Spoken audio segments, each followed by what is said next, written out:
বাড়িতে বানানো লাল মিষ্টি দই কত সুন্দর লাগছে বলুন তো বন্ধুরা। নমস্কার বন্ধুরা, পৃথা কিচেন উইথ ভিলেজ ফুডে আপনাদের সবাইকে স্বাগত। সামনেই জামাই ষষ্ঠী, তাই জামাই ষষ্ঠী স্পেশাল লাল মিষ্টি দই বাড়িতে বানাবো। চলুন দেখে নেওয়া যাক আমি কিভাবে বানাই। কাঁচের বাটির হাফ বাটি চিনি কড়াইয়ের মধ্যে ক্যারামেল বানিয়ে নেব।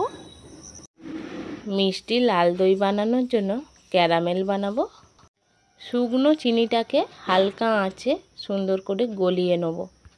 বেশি জোরে কিন্তু জাল দিলে পুড়ে যাবে। দেখুন বন্ধুরা, ধীরে ধীরে কিন্তু চিনিটা গলছে। পুরো ভিডিওটা দেখার জন্য অনুরোধ রইল।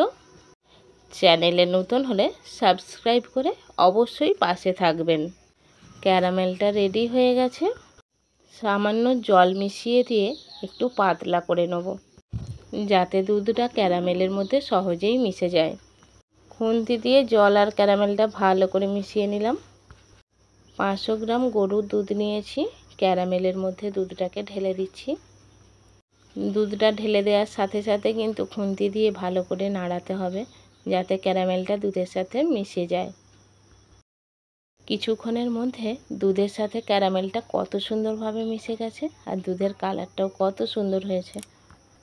10 টাকার আমুল দুধের প্যাকেট নিয়েছি, 2 প্যাকেট দুধের মধ্যে দিয়ে দেবো। দুধটা হালকা গরম হলেই কিন্তু আমুল দুধটা দিতে হবে, পরে দিলে আমুল দুধটা ডেলা পাকিয়ে যাবে। দুধটা ভালো করে ফুটিয়ে মেরে নেব।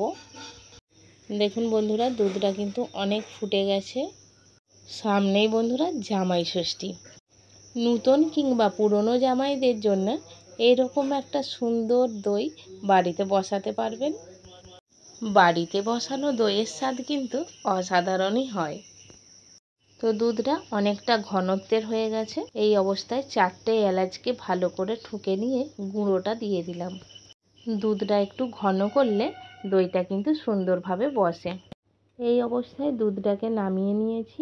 এইবার ঠান্ডা করে নেব। একটা ডাবু হাতা নিয়েছি। এইভাবে দুধটাকে নাড়াচাড়া করলে দুধটা সহজেই ঠান্ডা হয়ে যাবে। দুধটাকে অবশ্যই একেবারে ঠান্ডা করব না। এইভাবে দুধের মধ্যে আঙুল ডুবিয়ে দেখব যেন হালকা গরম থাকে। এই অবস্থায় 2 চামচ দই দুধের মধ্যে দিয়ে দিলাম। দইটাকে ফেটিয়েও নেওয়া যেতে পারে, আবার এমনিও দেওয়া যেতে পারে, কোনো অসুবিধা হবে না। দইটাকে দুধের সাথে ভালো করে মিশিয়ে নেব। একটা কাঁচের বাটি নিয়েছি। কাঁচের বাটিটায় আমি দইটা বসাবো, সেই জন্য বাটিটার গায়ে একটু দই লাগিয়ে নিলাম। দেখুন বন্ধুরা, দুধের সাথে দইটা কিন্তু কত সুন্দর বসে গেছে। এবার একটা হাতায় করে বাটির মধ্যে ঢেলে দিচ্ছি।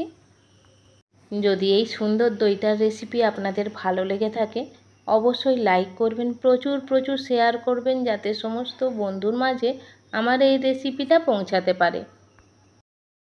তো আমি একটা মোটা করে পেপার নিয়েছি আর একটা গার্ডার নিয়েছি। বাটিটার উপর থেকে গার্ডারটা দিয়ে দেবো, যাতে গরমের মধ্যে ভালো দই বসে। বিকেলে দইটা বসিয়েছিলাম, পরের দিন সকালে ফিরে এসেছি। দইটা কেমন বসেছে দেখে নেওয়া যাক। একটা একটা করে পেপার সরিয়ে নেব। দইটা কিন্তু দারুণ বসেছে বন্ধুরা, একদম শক্ত হয়ে গেছে। দইয়ের কালারটাও কিন্তু খুব সুন্দর লাগছে। ছবিতে হয়তো অত সুন্দর কালারটা আসেনি। একটা গোলাপের পাপড়ি নিয়েছি। গোলাপের পাপড়ি দিয়ে দইয়ের উপর সাজিয়ে নিচ্ছি, দারুণ দেখাবে। দেখুন বন্ধুরা, কত সুন্দর লাগছে না? লাল মিষ্টি দইয়ের রেসিপি কেমন লাগলো অবশ্যই কমেন্ট করে কমেন্ট বক্সে কিন্তু জানাতে ভুলবেন না।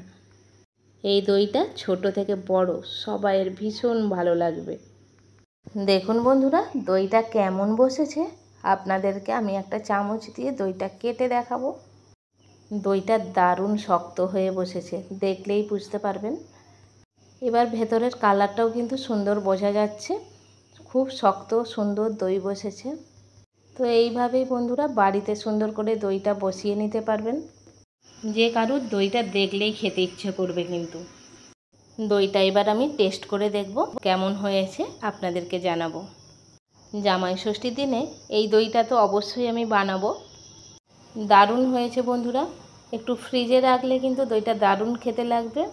দেখা হচ্ছে পরের ভিডিওতে নতুন রেসিপি নিয়ে। আজকের মতো নমস্কার।